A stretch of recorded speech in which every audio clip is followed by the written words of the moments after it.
Some say that alongside this see-it-to-believe-it world is the shadowy realm of the supernatural.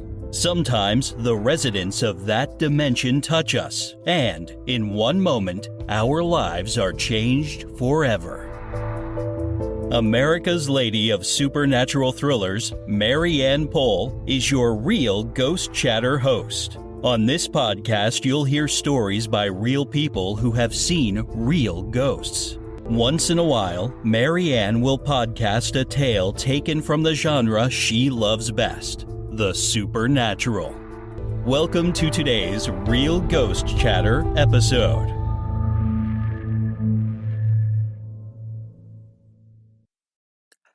Have you heard about Anchor? If you haven't, I'm here to tell you it's the easiest way to make a podcast. Let me explain. It's free, and I mean free. I haven't paid a dime to produce or distribute my podcasts. There's a creation tool that allows you to record and edit your podcast right from your phone or computer. How easy is that? Podcast distribution can be a headache, but not with Anchor.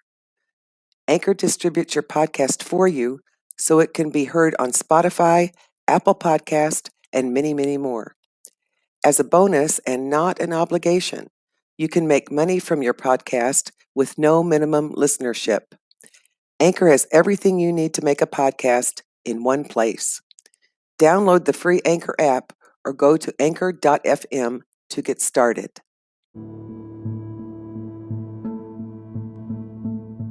I'm Mary Ann Pohl, America's Lady of Supernatural Thrillers, a charter member of a wonderful group of authors, which is named Author Masterminds, and your host on Real Ghost Chatter. If you'd like to know more about me or my books, please visit my website at www.maryanpoll.com. You can find out more about Author Masterminds at www.authormasterminds.com. Today I'm here to report on some hauntings I find interesting. Of course, I find most hauntings interesting. The first is the Sultan's Palace in New Orleans, Louisiana. The Sultan's Palace on 715 Dauphine Street in New Orleans, Louisiana is also known by other names. The Gardet Laprete House, the House of the Turks, and of course the Sultan's House. The building in the French Quarter looks much like other mansions and structures there, so it's easy to chalk it up to another old building that adds charm to New Orleans, until you hear the rumors. Joseph Colton Gardet, a dentist from Philadelphia, built the house on Dauphine Street in 1836. In 1839, he sold the house to a wealthy plantation owner named John Baptiste Laprete. Laprete used the residence as a second home to spend the cooler months when he could afford to leave the plantation. During the Civil War, Laprete fell on hard times and rented the house to supplement his income. Prince Suleiman, a Turkish man who claimed to be a sultan of a Middle Eastern country, rented the property from Laprete.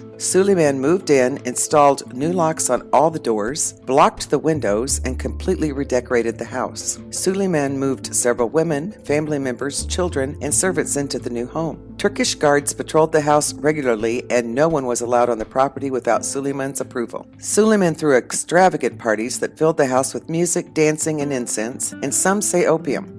So much incense, the neighbors said the scent filled the neighborhood. The frivolities went on for a while. Then a neighbor passing by one morning noticed that the house seemed unusually quiet. No guards patrolled the house. The front gate, always locked, stood open. Curious, the neighbor went through the gate and saw blood oozing from underneath the front door, dripping down the stairs and filling the uneven stones of the sidewalk. The neighbor went to the police. They reportedly found body parts scattered around the house. Blood saturated the floors.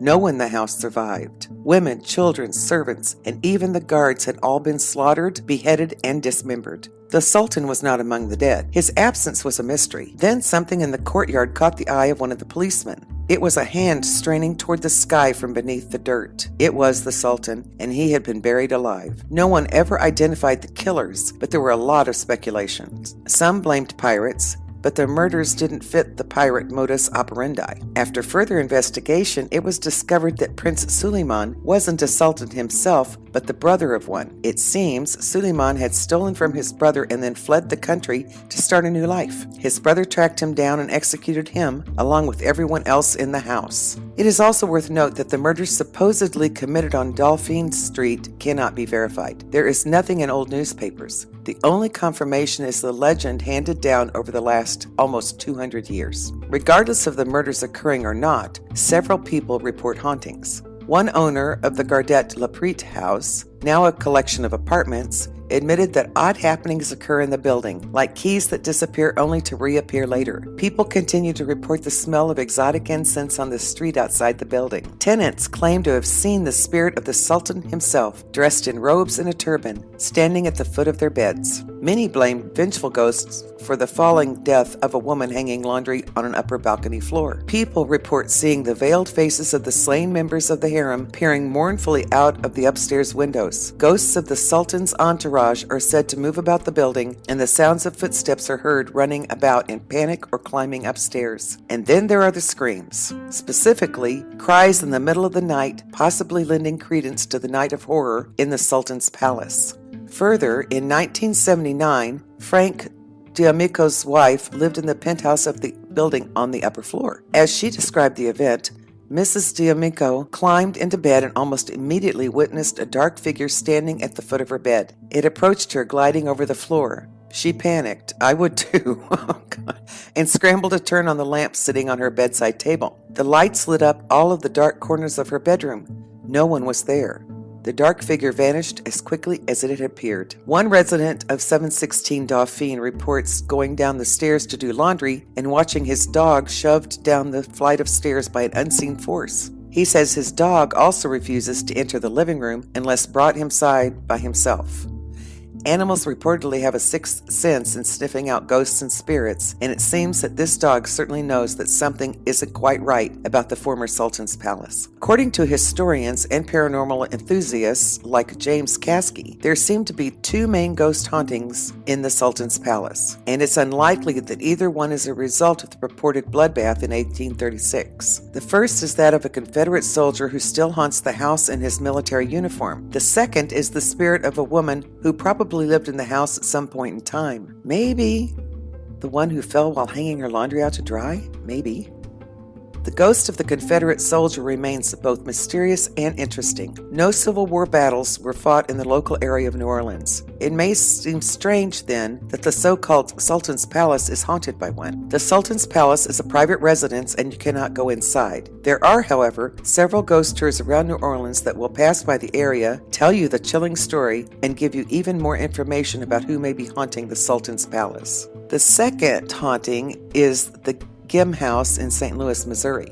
Built in 1890 by Bart Adams as a summer home, the house on Plant Avenue in St. Louis, Missouri is known by the second owner's name, Henry Gehm. Gehm lived in the house from 1906 until 1944. He died in the 1950s from spinal cancer at a local hospital. By all accounts, Henry Gehm was a bit eccentric. Examples: he owned railroad cars and, in the early 1900s, he leased many of them to traveling circuses. He dealt in gold coins and hid them in different places on his property. The first indication of a haunting was in 1956 when S.L. and Fannie Fury bought the house. When S.L. and Fannie Fury bought this house in 1956, the first supernatural incidents emerged. Fannie Fury reported 1. Being shaken awake at 2 a.m. while sleeping, 2. Hearing hammering sounds on her headboard. The banging was so loud she was sure the headboard broke. When she turned on the light, it was undamaged. 3.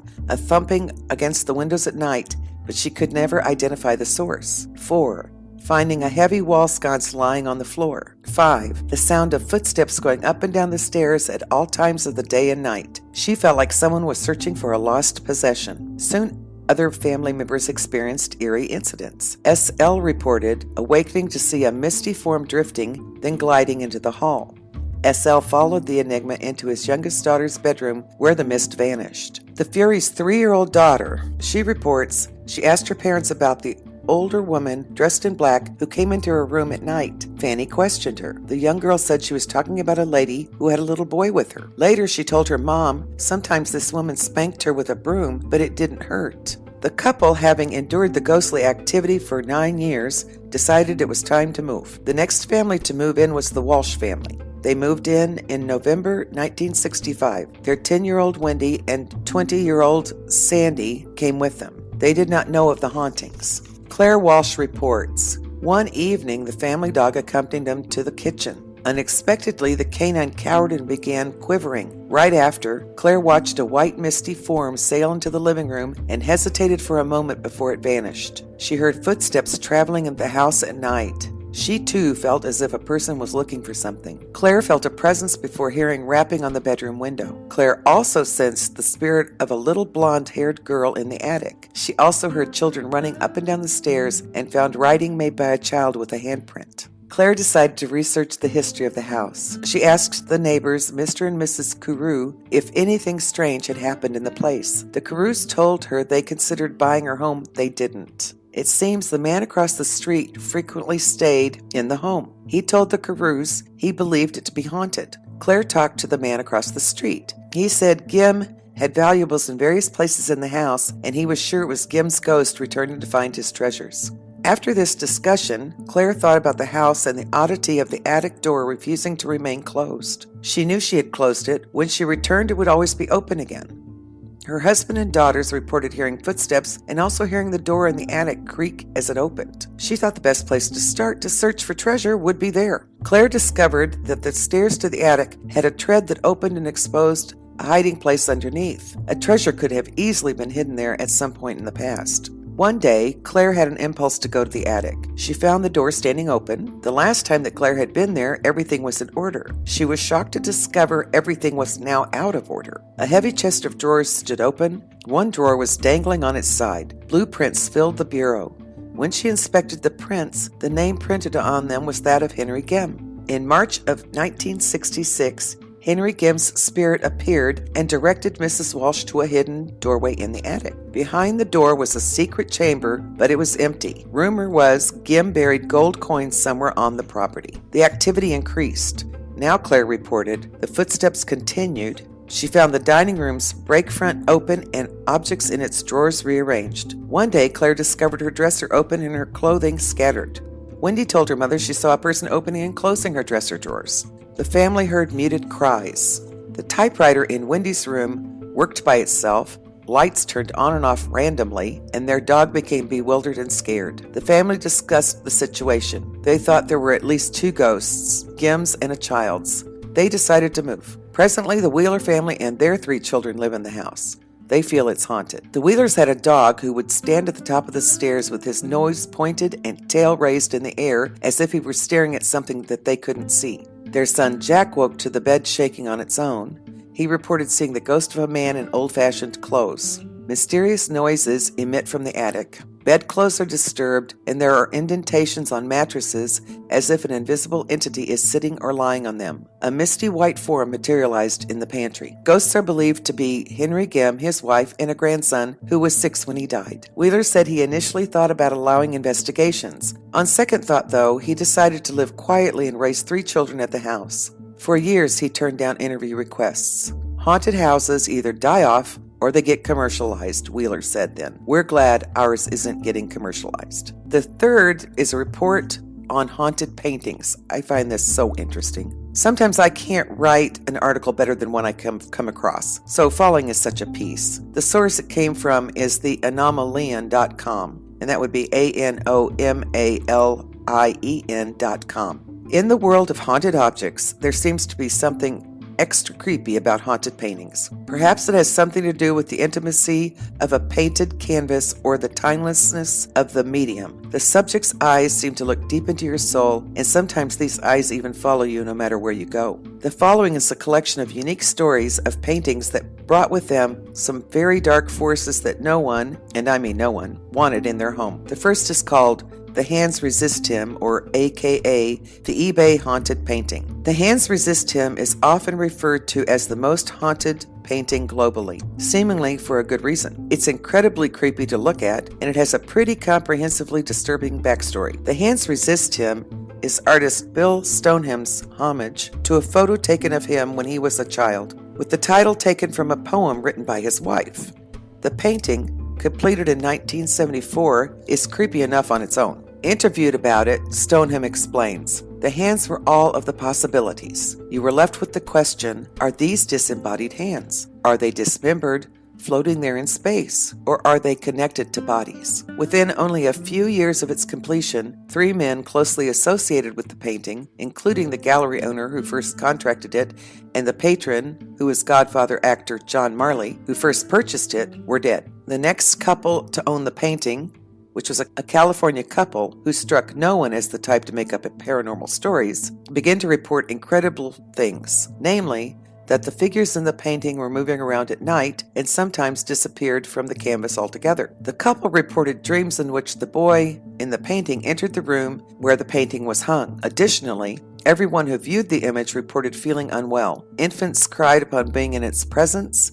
Friends felt like unseen hands were lightly tickling them. The couple got rid of the painting, and for the next 26 years, the Hands Resist Him actually sat at the back of a California brewery turned art space. In 2000, the painting resurfaced in an eBay listing. Another family, perhaps the owners of the brewery, wanted to get rid of it and posted an eerily similar message regarding this painting. At the time, we wondered a little why a seemingly perfectly fine painting would be discarded like that. In parentheses, I will say, today they don't. One morning, our 4.5-year-old daughter claimed that the children in the picture were fighting and coming into the room during the night. Since then, the legend has grown, with even online viewers of the painting reporting feeling sick, disoriented, and disturbed after looking at it. The next painting is called The Anguished Man. Is it paranormal activity caught on video? Sean Robinson's grandmother stored this creepy painting in her attic for 25 years. She claimed the artist who created it also haunted the picture. He reportedly used his blood as pigment and then committed suicide. Sean's grandmother further claimed to hear voices and crying sounds emanating from the attic, and the woman swore she once saw a shadowy figure of a man in her house that she felt to be the spirit of the artist himself. It was for these reasons that she had kept the anguished man locked in the attic for those many years. After his grandmother died, Sean inherited the painting woohoo, and took it to his home, where he lived with his wife and son. Immediately, Sean began reporting strange activity that was eerily similar to the stories from his grandmother, crying sounds and visions of a shadowy man. The activity escalated to the point where his wife began to feel that something was stroking her hair. After his son inexplicably fell down the stairs, the boy claims the presence pushed him. Robinson set up a camera overnight to try and capture the paranormal activity. One of Robinson's YouTube videos shows slamming doors, rising smoke, and the painting falling from a wall. You can find this on YouTube, and all you'll have to do is search for The Anguished Man, and I think you will find the YouTube video. The next one is called The Crying Boy and the Fires. Created by Italian painter Bruno Amadio, The Crying Boy was part of a series of mass-produced prints of weeping children staring straight ahead in distress. In 1985, strange stories began to surface about the Crying Boy in particular. According to a report in The Sun, a firefighter in England claimed that several copies of The Crying Boy had inexplicably survived dozens of house fires. The firefighter went on to say that neither he nor his fellow firemen would allow any version of the painting in their homes, as they believed the series was cursed. Households with the Crying Boy reportedly had a high rate of fires, which caused some to speculate that the paintings were somehow setting homes ablaze. After reading the article in The Sun, many people were eager to get rid of the paintings, so the tabloid organized a Halloween bonfire to destroy the prints. Despite the purge, strange reports still surface related to this painting. Reportedly, BBC has an incredible BBC video of someone trying to burn the image, which seems to repel the flames. The next portrait is that of Bernardo de Galvez, who watches you. The Hotel Galvez in Galveston, Texas, is renowned for housing several paranormal entities. Chief among them is the spirit of Spanish military leader Bernardo de Galvez, who fought for the American colonies during the Revolutionary War. He died in 1786, but according to countless observers, his portrait that hangs at the end of the downstairs hallway at Hotel Galvez is haunted by a man's ghost. Dozens of guests have reported the portrait's painted eyes following them as they walk down the hallway.